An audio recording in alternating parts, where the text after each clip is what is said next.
Imagina que você está vivendo naquele mundo, sem máquinas, sem fábricas, sem nada automatizado. Tudo acontece no ritmo das pessoas. O tempo não corre como hoje. Ele passa devagar, quase pesado.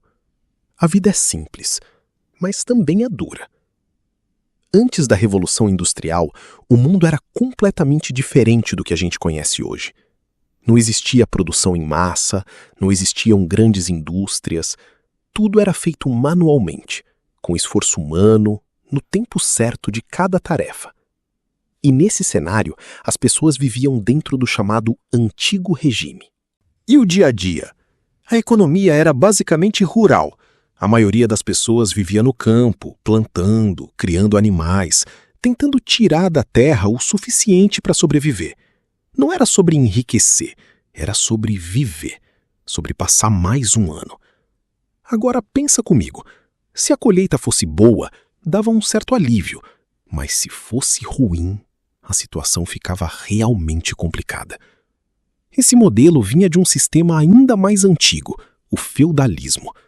As terras pertenciam aos senhores feudais e os trabalhadores viviam nelas, dependendo completamente desses donos.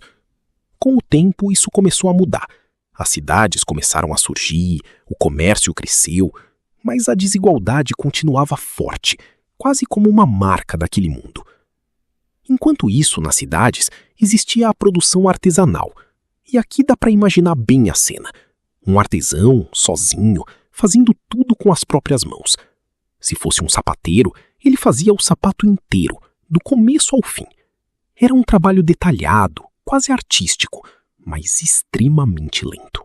E aí, aos poucos, algo começa a mudar. Surge o chamado sistema doméstico. Comerciantes passam a levar matéria-prima até as casas das pessoas. As famílias produziam ali mesmo, tecidos, por exemplo, e depois entregavam tudo pronto para o comerciante vender. Ainda não existia fábrica, mas já começava a surgir uma organização maior da produção. Só que tinha um limite. Tudo dependia da mão humana, do tempo da pessoa, do esforço físico. E enquanto isso, o mundo começava a mudar. A população crescia, o comércio aumentava e a necessidade de produzir mais também crescia. Era como se tudo estivesse começando a acelerar, mas a forma de produzir continuasse lenta demais. E é exatamente essa pressão, essa necessidade de fazer mais rápido, que começa a abrir caminho para uma transformação gigantesca. Agora me diz, você acha que as pessoas daquela época percebiam que estavam à beira de uma revolução? Ou para elas era só mais um dia comum? Se a gente volta um pouco no tempo e vai direto para a Inglaterra, antes dessas mudanças todas, o cenário continua parecido. Vida rural, ritmo lento, dependência da terra. Mas é justamente ali que tudo começa a se transformar, quase de forma silenciosa. Durante muito tempo, as terras eram usadas coletivamente. Várias famílias dividiam o mesmo espaço para plantar e criar animais. Agora pensa comigo, quando muita gente usa a mesma terra, sem divisão clara, será que isso incentiva a inovação ou mantém tudo igual por muito tempo? Com o passar dos anos, isso começa a mudar. Grandes proprietários passam a cercar essas terras, transformando áreas coletivas em propriedades privadas. Esse processo ficou conhecido como cercamentos ou enclosures. E aqui você já sente o impacto. A terra deixa de ser de todos e passa a ter donos definidos. Quem ganha com isso? Os pequenos camponeses ou os grandes proprietários? A partir daí, a terra passa a ser vista de outra forma. Não é mais só sobrevivência, é produtividade, é lucro. E isso exige mudança. Surge então uma inovação importante, a rotação de culturas, especialmente o sistema Norfolk. Em vez de plantar sempre a mesma coisa, os agricultores começam a alternar cultivos. Agora pensa, o que acontece com o solo quando ele não é explorado da mesma forma o tempo todo? Ele se mantém fértil por mais tempo. Resultado? A produção agrícola aumenta, muito. E aí vem uma consequência direta: mais alimento disponível. E com mais comida, a população cresce. Mas isso traz um novo problema.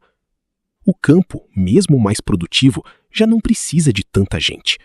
E muitos pequenos camponeses, expulsos pelos cercamentos, ficam sem opção. E aí eu te pergunto, o que você faria nessa situação? Essas pessoas começam a migrar para cidades em busca de trabalho. Esse movimento ficou conhecido como êxodo rural, e ele muda tudo. Porque essas pessoas não estão apenas mudando de lugar, elas estão se tornando a base de uma nova sociedade. Uma sociedade que vai sustentar o surgimento das fábricas. E é assim que, passo a passo, uma mudança no campo começa a transformar o mundo inteiro. E aí chegamos a um ponto-chave. Por que tudo isso aconteceu primeiro na Inglaterra? Não foi por acaso. A Inglaterra tinha carvão e ferro em abundância, essenciais para as máquinas e para a indústria. Tinha dinheiro acumulado do comércio e do colonialismo, pronto para ser investido. Tinha uma burguesia forte, com poder econômico e político. Tinha estabilidade política, que incentivava investimentos. Tinha mercado consumidor e tinha mão de obra disponível, vinda justamente desse êxodo rural. Quando você junta tudo isso, parece até que o cenário estava preparado. E então, por volta de 1760, começa a primeira Revolução Industrial. Agora, imagina a cena. Você sai de um mundo artesanal e entra em um mundo que começa a ser dominado por máquinas. Tudo começa pela indústria têxtil. Invenções como a spinning jenny permitem produzir vários fios ao mesmo tempo. A water frame usa a força da água. O tear mecânico automatiza a produção. Mas o grande ponto de virada vem com a máquina a vapor, aperfeiçoada por James Watt. E aqui está a chave. Agora a produção não depende mais da natureza. Não depende do vento, da água. Ela pode acontecer em qualquer lugar, de forma constante. E o que acontece quando isso muda? As fábricas começam a surgir. O carvão vira combustível. As cidades crescem ao redor dessas indústrias. E sem perceber, o mundo entra na era das máquinas. Agora, imagina o impacto disso na vida das pessoas. Você sai de um trabalho no seu ritmo e entra em um ambiente onde quem manda é a máquina. Surge o sistema fabril. A produção passa a ser em massa. O trabalho é dividido em pequenas etapas. Cada pessoa faz uma única função, repetidamente. Isso aumenta a eficiência, mas muda tudo. O trabalhador deixa de ver o produto inteiro. Ele se especializa em uma parte. O tempo passa a ser controlado pela fábrica, pelo relógio. E aí eu te pergunto, como deve ter sido essa mudança para quem vivia no próprio ritmo e de repente passa a obedecer o ritmo da máquina? E as condições? Pesadas. Jornadas de 14, 15, até 16 horas por dia. Sem descanso adequado, sem direitos. Crianças trabalhando, mulheres recebendo menos. Ambientes perigosos, cheios de fumaça, calor, máquinas sem segurança. E se algo acontecesse, o trabalhador era simplesmente substituído. Não existia proteção. Era sobreviver ou ficar sem nada. Mas chega um momento em que as pessoas começam a reagir. Primeiro, de forma desesperada. Surge o ludismo. Trabalhadores quebrando máquinas, acreditando que elas eram o problema. Depois, a consciência muda. Surge o cartismo, exigindo direitos políticos. Os trabalhadores se organizam em sindicatos. Começam as greves.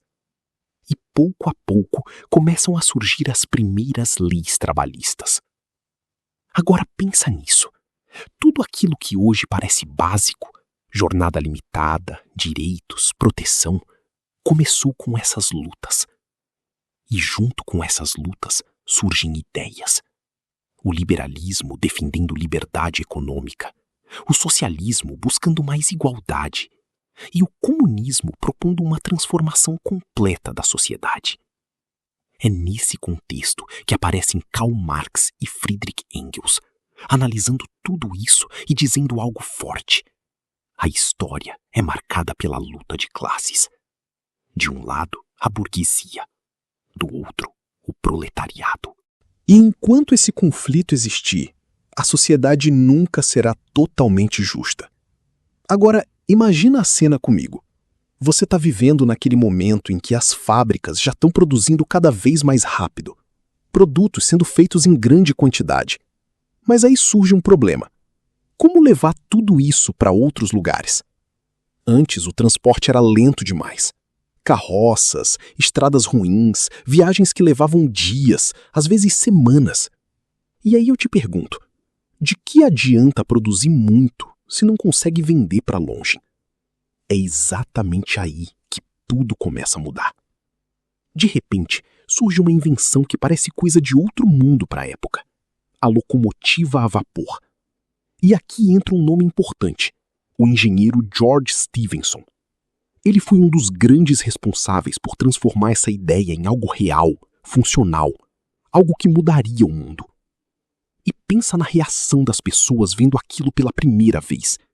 Uma máquina enorme, soltando fumaça, andando sozinha sobre trilhos. Assustador? Talvez. Revolucionário? Com certeza. Com isso começam a surgir as ferrovias. Trilhos sendo espalhados por vários lugares, conectando cidades que antes eram praticamente isoladas. Agora, aquilo que levava dias podia ser feito em horas. E não para por aí. Nos mares e rios, os navios a vapor começam a substituir as velas. Antes dependiam do vento, agora não mais. Isso significa viagens mais rápidas, mais previsíveis e muito mais eficientes. E deixa eu te fazer pensar. O que acontece quando transportar fica mais rápido e barato? Os custos caem. E quando os custos caem, os produtos ficam mais acessíveis, mais gente compra, mais empresas vendem. A economia começa a girar de um jeito completamente novo. E aí vem um dos efeitos mais importantes de todos, talvez o mais poderoso, a integração de mercados. Regiões que antes eram separadas começam a se conectar. Produtos de um lugar chegam em outro com facilidade. Pessoas, ideias e culturas também começam a circular muito mais. Ou seja, o mundo começa, de certa forma, a encolher. Agora me diz, você consegue perceber como isso vai se conectar com o próximo passo da história? Porque com transporte mais rápido, barato e eficiente, a indústria não fica mais limitada a um só lugar. E é exatamente isso que vai abrir caminho para a expansão industrial pelo mundo. E é aí que a história começa a ficar ainda maior. Agora, imagina comigo. A Inglaterra já estava cheia de fábricas, máquinas funcionando sem parar, cidades crescendo rápido. E aí surge uma pergunta inevitável. Você acha que os outros países iam ficar só olhando isso acontecer? Claro que não. Aquela transformação toda começa a chamar a atenção da Europa inteira. Comerciantes, governos e empresários começam a pensar: se deu certo lá, por que não aqui? E é assim que a industrialização começa a atravessar fronteiras. Primeiro, ela chega à França. Mas não pense que foi igual à Inglaterra, não. A França vinha de um período turbulento por causa da Revolução Francesa, então o processo industrial foi mais lento. Mesmo assim, aos poucos surgem fábricas, principalmente no setor têxtil e na produção de bens de consumo. O Estado francês também começa a incentivar a indústria, mostrando que o governo tinha um papel mais ativo do que na Inglaterra. Agora, deixa eu te perguntar, e um país que ainda nem era totalmente unificado, será que conseguiria se industrializar? Pois foi exatamente isso que aconteceu com a Alemanha. Antes mesmo da unificação, regiões como a Prússia já estavam investindo pesado em indústria, principalmente em aço, carvão e ferrovias. Diferente da Inglaterra, a Alemanha apostou forte em educação técnica e ciência. Resultado? Em pouco tempo virou uma das maiores potências industriais da Europa. E do outro lado do oceano, os Estados Unidos entram nessa corrida com tudo. Lá, o cenário era perfeito. Muito território, muitos recursos naturais e um mercado consumidor crescendo rápido. Além disso, eles tinham algo interessante, uma mentalidade voltada para a inovação. As fábricas americanas começaram a investir pesado em produção em massa e padronização, algo que mais tarde ficaria ainda mais famoso com o modelo fordista. A industrialização ali cresce num ritmo impressionante, principalmente no século XIX. Percebe o que está acontecendo? Aquilo que começou como algo local na Inglaterra vira um fenômeno global. A industrialização deixa de ser exclusiva e começa a se espalhar pelo mundo. Cada país adapta o processo à sua realidade, alguns com mais intervenção do Estado, outros com mais iniciativa privada, mas todos com o mesmo objetivo: crescer economicamente e ganhar poder. E isso muda completamente o equilíbrio mundial. Agora não é mais só quem tem terras ou exércitos fortes, é quem tem indústria. E é exatamente nesse ponto que a história começa a tomar um rumo ainda mais intenso. Porque esses países industrializados vão começar a disputar algo essencial para manter esse crescimento. Mas me diz, o que você acha que eles mais precisavam nesse momento para continuar expandindo? Agora pensa comigo. A indústria não parava mais de crescer. As fábricas estavam produzindo em massa, os trens estavam cruzando países, os navios ligando continentes. Mas aí surge uma pergunta inevitável. De onde vai sair tanta matéria-prima para manter tudo isso funcionando? É exatamente aí que a história começa a mudar de escala. As potências industriais, como a Inglaterra, a França e a Alemanha, começaram a olhar além de suas fronteiras. Não era mais suficiente produzir. Era preciso garantir o abastecimento constante de recursos como algodão, carvão, borracha e metais. E me diz, se esses recursos não estavam na Europa, onde eles estavam? Exatamente, em regiões como a África e a Ásia. E aí começa uma verdadeira corrida. Não uma corrida esportiva, mas uma disputa intensa entre países para dominar territórios. Esse processo ficou conhecido como imperialismo. Um dos momentos mais marcantes disso foi a Conferência de Berlim, onde potências europeias literalmente sentaram em uma mesa e dividiram o mapa da África entre elas, sem considerar povos, culturas ou fronteiras já existentes. Agora pensa no impacto disso. Esses territórios não eram conquistados por acaso. Eles tinham dois objetivos principais. Primeiro, fornecer matéria-prima barata para as indústrias europeias. Segundo, servir como mercado consumidor. Porque olha só que interessante. As fábricas produziam muito mais do que a população europeia conseguia consumir. Então, esses novos territórios também eram usados como mercados obrigatórios para vender produtos industrializados. Ou seja, o ciclo era perfeito para as potências. Exploravam a matéria-prima lá fora, produziam na Europa, vendiam de volta para as colônias. Agora me responde, quem você acha que saía ganhando nisso? Exatamente, as potências industriais. E quem saía perdendo? As populações locais, que eram exploradas, tinham suas economias desestruturadas e eram forçadas a trabalhar ou consumir dentro desse sistema imposto. Esse processo criou uma verdadeira rede de exploração econômica global, conectando continentes, mas de forma desigual. E percebe como a história foi evoluindo? A gente saiu de pequenas oficinas artesanais lá atrás e agora estamos falando de um sistema mundial, onde a indústria influencia decisões políticas, domina territórios e molda a economia global. E isso prepara o terreno para a próxima virada da história. Porque essa disputa por territórios, recursos e poder não ia ficar só na economia. Em breve, ela começaria a gerar tensões muito maiores entre essas potências.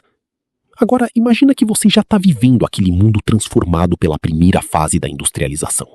Fábricas funcionando, cidades crescendo, máquinas a vapor dominando tudo. Mas deixa eu te perguntar, você acha que isso parou por aí? Na verdade, foi justamente aí que tudo acelerou ainda mais. A partir da metade do século XIX, começa o que a gente chama de Segunda Revolução Industrial. E aqui o jogo muda de nível. Se antes o motor era o vapor, agora novas fontes de energia entram em cena e mudam completamente a forma como o mundo funciona. A eletricidade, por exemplo. Pensa comigo, o que acontece quando você consegue iluminar cidades inteiras à noite? A produção não precisa mais parar quando o sol se põe.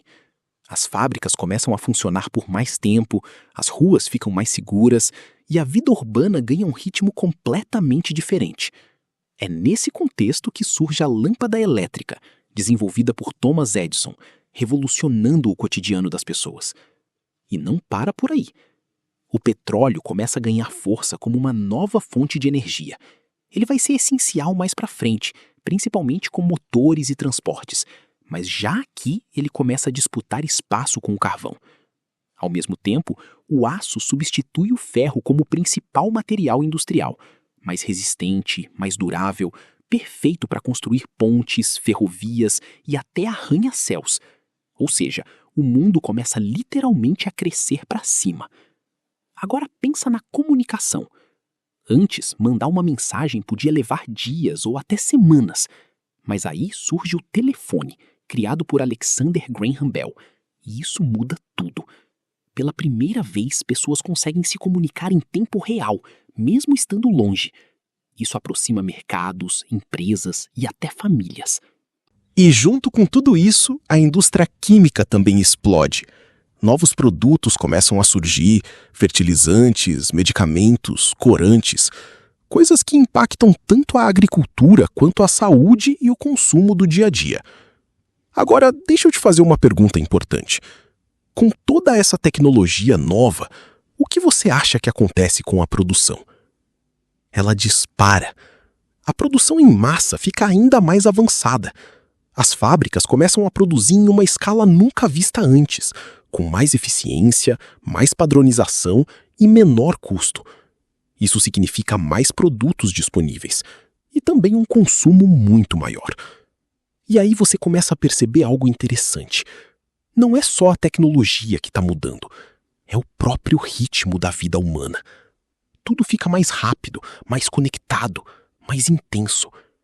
E é justamente essa aceleração que vai empurrar o mundo para o próximo grande capítulo. Um mundo cada vez mais industrializado, competitivo e, ao mesmo tempo, cheio de tensões. E me diz, você já consegue imaginar que tipo de disputa vai surgir entre países com toda essa capacidade industrial crescendo tão rápido? Agora imagina a cena comigo. As fábricas já estão enormes, a produção já acontece em larga escala. Mas os empresários ainda têm um problema. Como produzir mais rápido, gastando menos e lucrando mais? É aí que entram dois modelos que mudaram completamente a forma de trabalhar dentro das indústrias. Primeiro surge o Taylorismo, desenvolvido por Frederick Winslow Taylor. E aqui eu te pergunto, já pensou se cada segundo do seu trabalho fosse cronometrado? Taylor basicamente fez isso.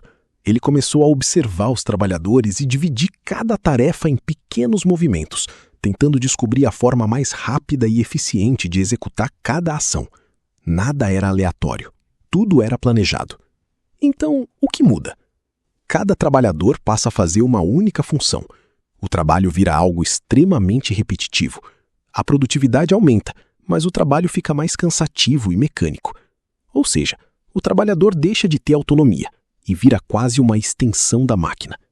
E quando isso já estava funcionando, alguém pensou, e se a gente levasse isso ainda mais longe? É aí que entra o Fordismo, criado por Henry Ford. Agora imagina uma linha de montagem em movimento, o produto passando e cada trabalhador fazendo apenas uma pequena parte. Isso mesmo, nasce a famosa produção em massa. O grande símbolo disso foi o carro Model T, que começou a ser produzido em larga escala. O que o Fordismo trouxe de diferente? Linha de montagem, o produto vai até o trabalhador, produção padronizada, redução do tempo de fabricação, produtos mais baratos, mais pessoas conseguem comprar os produtos que fabricavam. E aqui vem uma sacada interessante. Ford não queria só produzir mais, ele queria que os próprios trabalhadores pudessem comprar os produtos que fabricavam. Isso ajudou a impulsionar o consumo. Agora pensa comigo. Se por um lado esses modelos aumentaram muito a produção e baratearam produtos, por outro, como você acha que ficou a vida do trabalhador? Repetição, pressão por produtividade, pouca criatividade. E é justamente esse cenário que vai alimentar ainda mais críticas ao sistema industrial e fortalecer movimentos sociais lá na frente. E aí, você acha que esses modelos ainda existem hoje, mesmo que de forma diferente? Agora, imagina comigo. Até aqui a gente viu as fábricas crescendo, a produção aumentando, máquinas trabalhando sem parar. Mas deixa eu te perguntar, para onde foi toda essa gente que saiu do campo? Pois é, eles foram direto para cidades. E é exatamente aí que começa uma das transformações mais visíveis da Revolução Industrial, a urbanização. De repente, cidades que antes eram pequenas começaram a crescer de forma absurda. Lugares como Londres viraram verdadeiros centros industriais, cheios de fábricas, chaminés e gente, muita gente. Agora, pensa comigo. Esse crescimento foi planejado? Nada disso.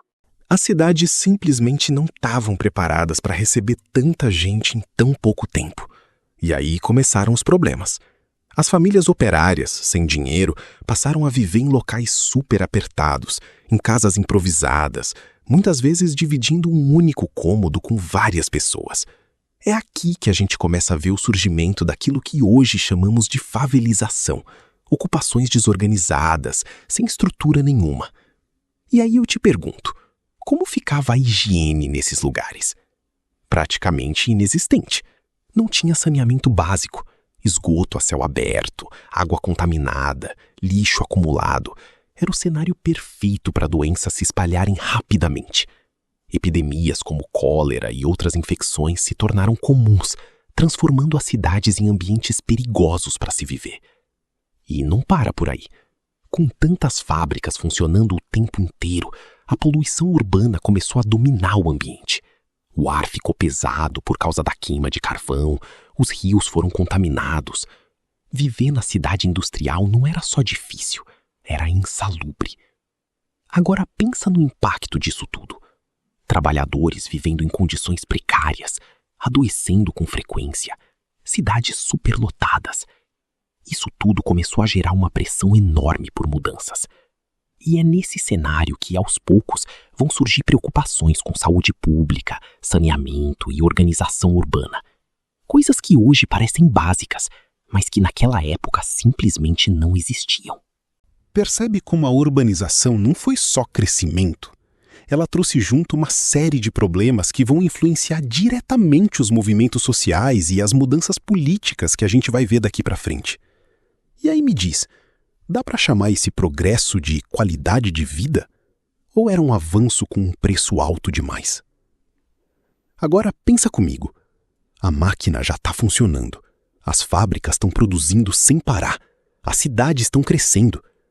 Mas será que só a economia mudou? Ou as pessoas também começaram a ocupar novos lugares dentro da sociedade? Porque é exatamente isso que começa a acontecer. Antes da industrialização, a sociedade era muito mais rígida, baseada em privilégios de nascimento. Só que com o avanço das fábricas, surge uma nova força, a burguesia industrial. E quem são essas pessoas? São os donos das fábricas, os empresários, aqueles que investem dinheiro nas máquinas, na produção e, claro, querem lucro. Eles passam a ter cada vez mais poder econômico e, com isso, também influência política. Agora, deixa eu te perguntar. Se existe quem manda e lucra, quem é que trabalha? Aí entra o proletariado. São os operários, trabalhadores das fábricas, que vendem sua força de trabalho em troca de salário. E aqui está um ponto importante. Diferente da burguesia, eles não possuem meios de produção. Ou seja, não tem fábricas nem máquinas, só o próprio trabalho. E é justamente essa diferença que vai gerar conflitos sociais mais para frente. Aquela tensão entre quem controla e quem trabalha. Mas a sociedade não ficou só dividida entre ricos e pobres, não. Começa a surgir também uma classe média. Esse grupo é formado por profissionais como comerciantes, funcionários públicos, professores, pequenos empresários, gente que não é dona de grandes fábricas, mas também não vive nas condições duras do proletariado. Agora pensa no impacto disso tudo. Uma sociedade que antes era praticamente travada começa a se transformar em algo muito mais dinâmico, com mobilidade social, novas oportunidades, mas também novos conflitos. E é aí que a coisa começa a esquentar. Porque essas diferenças entre as classes vão dar origem a ideias, movimentos e até revoluções. Agora pensa comigo, a indústria já está funcionando a todo vapor, cidades crescendo, fábricas produzindo sem parar. Mas o que está por trás de tudo isso? O que realmente move esse sistema? É aqui que a gente começa a enxergar com mais clareza o funcionamento do capitalismo industrial. No fundo, tudo gira em torno de uma ideia central: acumular capital. Os donos das fábricas, a burguesia, não produzem só para atender necessidades. Eles produzem para ganhar mais dinheiro, reinvestir e crescer ainda mais. É um ciclo. Investe, produz, lucra, reinveste, cresce. E esse ciclo não para. E aí entra outro ponto importante: a busca pelo lucro. Quanto mais barato produzir e mais caro vender, maior o lucro. E o que isso gera? Pressão sobre os trabalhadores, redução de custos, aumento da produtividade, tudo para maximizar o ganho. Dá para perceber como isso se conecta com aquelas jornadas longas e salários baixos que vimos antes, né? Mas não para por aí. Imagina várias empresas disputando o mesmo mercado. Isso gera a concorrência. Cada empresário quer vender mais que o outro, produzir mais rápido, mais barato, melhor. Isso impulsiona a inovação, novas máquinas, novos métodos, mas também aumenta a desigualdade entre quem consegue competir e quem fica para trás. E com o tempo, algo interessante acontece. Algumas empresas crescem tanto que começam a dominar o mercado. É aí que surgem os monopólios, uma empresa dominando tudo, e os oligopólios, poucas empresas controlando quase todo o setor. Ou seja, aquela concorrência inicial vai diminuindo e o poder econômico começa a se concentrar nas mãos de poucos. Agora me diz, dá para perceber como tudo isso está conectado com o mundo de hoje? Grandes empresas dominando mercados, competição global, busca constante por lucro. E tudo isso começou lá atrás. Agora pensa comigo, depois de tudo aquilo que a gente já viu, máquinas acelerando a produção, cidades crescendo rápido, fábricas dominando o cenário, você acha que isso impactou todo mundo da mesma forma? Spoiler, não mesmo. Enquanto a burguesia industrial enriquecia cada vez mais, acumulando capital e expandindo seus negócios, a maior parte da população, principalmente o proletariado, vivia uma realidade bem diferente. A desigualdade social ficou muito mais evidente. Era quase como se existissem dois mundos dentro da mesma cidade, um de riqueza crescente e outro de sobrevivência diária. E aqui vai uma pergunta para você. Será que alguém que nascia pobre naquela época tinha chance real de mudar de vida? Até existia alguma mobilidade social, mas ela era bem limitada. Diferente do que às vezes a gente imagina hoje, não era comum um operário virar dono de fábrica. A estrutura social ainda era bem rígida, mesmo com o fim daquela divisão tradicional do antigo regime. Ao mesmo tempo, algo muito importante estava mudando: as relações de trabalho. Antes, o trabalhador tinha mais controle sobre o que produzia, como o artesão, por exemplo. Agora, dentro da fábrica, ele vendia sua força de trabalho em troca de salário. O trabalho virou algo mais mecânico, repetitivo e muitas vezes desumanizante. E é nesse cenário que começam a surgir questionamentos.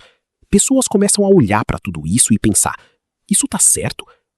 É aí que entram pensadores como Karl Marx e Friedrich Engels, que passam a criticar esse sistema e defender melhores condições para os trabalhadores. Mas não ficou só na teoria, não. A pressão dos próprios trabalhadores, com greves, movimentos e organizações, começa a dar resultado. Aos poucos, surgem os primeiros direitos trabalhistas: redução de jornada, leis contra trabalho infantil, melhorias nas condições de trabalho. Nada veio de graça. Tudo foi conquistado. Então, quando a gente olha para esse período, percebe que a Revolução Industrial não foi só sobre máquinas e fábricas, foi também sobre conflito, luta e transformação social. E agora me diz, você acha que essas desigualdades acabaram ou só mudaram de forma hoje?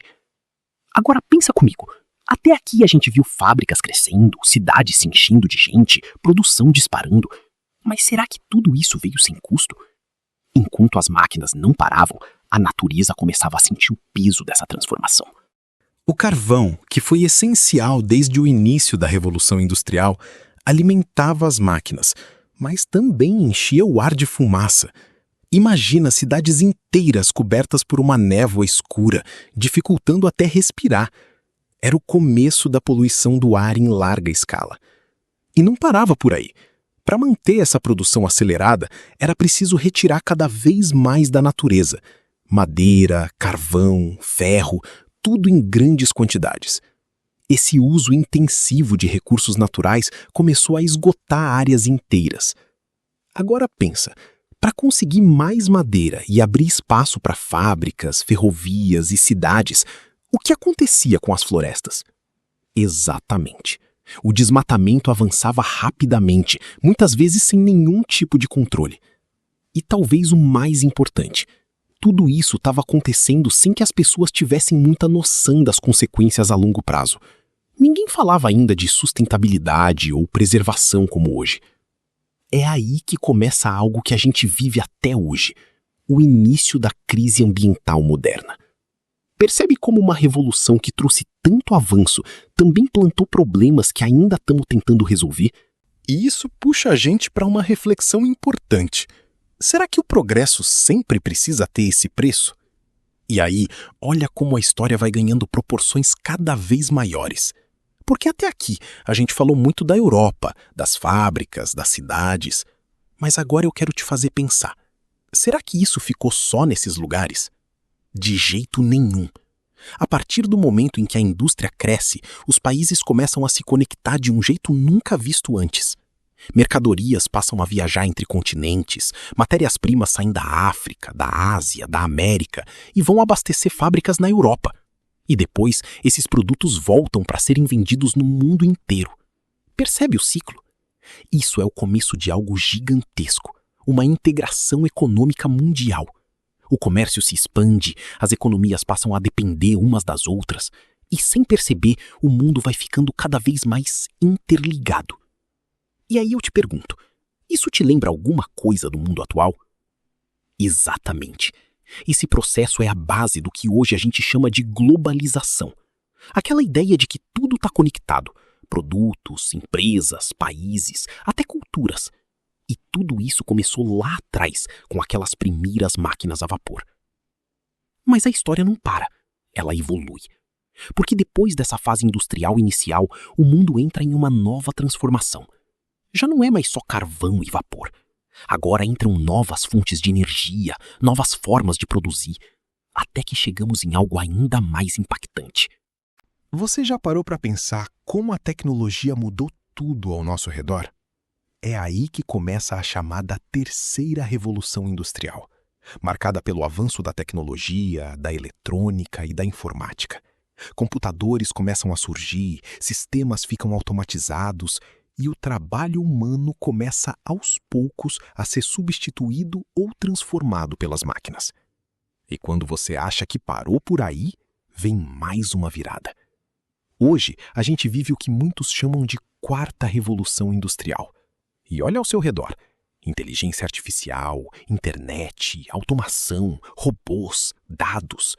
Tudo conectado em tempo real. Empresas tomam decisões com base em algoritmos, carros podem dirigir sozinhos e máquinas aprendem com experiências. Parece até coisa de filme, né? Mas é a continuação direta daquela mesma história que começou lá atrás, com a Revolução Industrial. E aí eu te deixo uma última reflexão. Se o passado moldou o presente dessa forma, como será que o que estamos vivendo agora vai moldar o futuro?